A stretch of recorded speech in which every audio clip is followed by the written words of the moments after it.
Man ir bijusi tāda iespēja Edgara Kramiņu pazīt vairāk kā 7 gadus. Viņš ar mani strādā kā vokālais pedagogs. Jo, lai uzturētu dziedātāju savu formu, ir nepieciešams pedagogs. Protams, ir ļoti svarīgi strādāt tieši pie vokāla. Lai uzturētu manas 3 balss oktavas formā, tad ir nepieciešams intensīvs un biežs darbs. Edgara enerģija, to pat vārdiem nevar aprakstīt.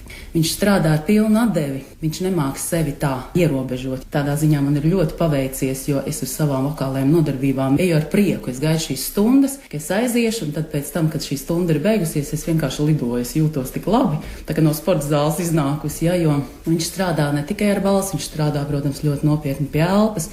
Tas ir viss ar kustībām, tas viss ir ar ķermeņa nodarbināšana, ne tikai balsu saišu nodarbināšana, un tāpēc jāsaka, ka no viņa plūst enerģija, un viņš uzlādē tādā veidā savus audzēkņus, kas pie viņiem mācīties. Jā, Edgars kā pedagogs ir ļoti, ļoti prasīgs, un tas ir milzīgs pluss, un man tas ļoti patīk, viņš ir ļoti prasīgs, ka pie viņa aizēja, jā, un tas nav tā, ka, tu tagad aizies, tagad padziedāt, jā. Viņš ir ļoti mērķtiecīgs, viņš arī atbild par savu darbu, ko viņš dara.